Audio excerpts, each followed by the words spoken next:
chemical residuals. I mean, you in Australia probably are far away from customers, so you're probably not up against this so often. We're up against this every day.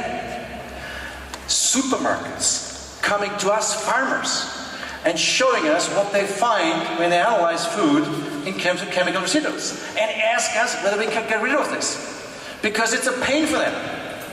Even when the health administration says, okay, it's no problem when you have so much of this and this and this in there, but the customer says, the consumer says, we'd like to have nothing in there. It's a big, big demand here, and we're not approaching it. We keep on listening to Bayer and BASF and Syngenta and keep pouring chemicals on there and wonder why there's residuals always all the time in there. And we never have thought about it. Maybe we can do something about it, get the residuals out ourselves and still grow big crops. I'll talk about this later in a minute. Another interesting thing. All of this, what I'm mentioning here, are new business opportunities. You get me right, hopefully. I'm not talking about problems, I'm talking about business opportunities.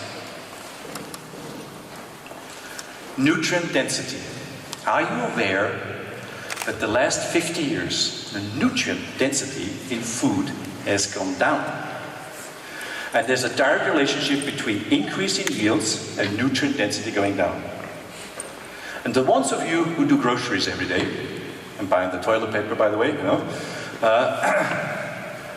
probably realized the last 20, 30 years that the shelf space for food supplements in the supermarket has gotten bigger and bigger and bigger.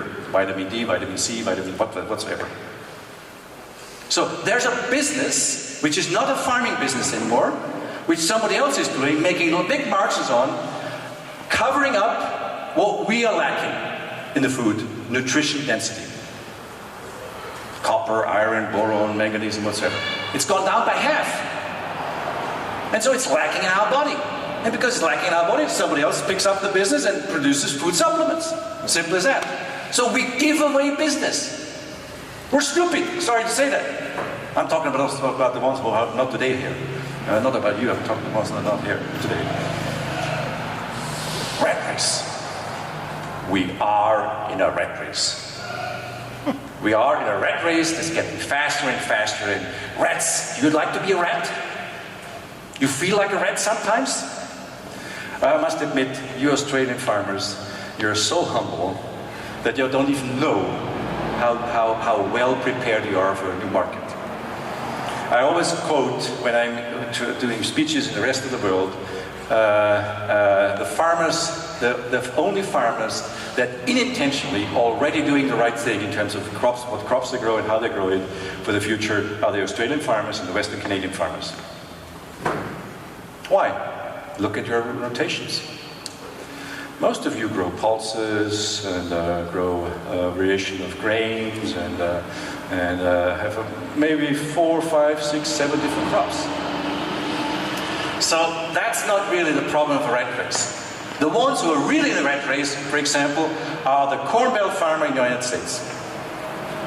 Right in the heart of the United States, Iowa, Illinois, and so on. I bought a farm 2 years ago, a small farm for demo purposes in Bloomington, Illinois, the best of the best dirt. We can use it for demo purposes, for regenerative farming activities, which we want to start there. And all around me, I have farmers that have only 2 options of rotations: corn and beans, or beans and corn. Only 2. Both of those rotations are for what? Only feeding animals. What did I just say? With the diet change going on? We will see that meat consumption will eventually tap off.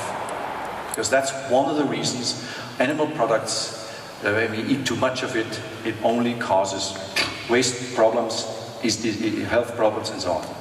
And we're going to realize more and more that we have to decrease, only decrease, not become vegans, decrease the amount of processed and animal foods. It's given. It's already a movement in this world. It's called the flexitarian movement. So, those guys in the Corn Belt with the 2 options of rotation are actually pissed.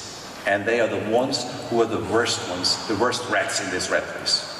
And they're starting to realize it. It's a stupid damn rat race. And let's get out of this rat race. What I mentioned above here is all options of getting out of a rat race.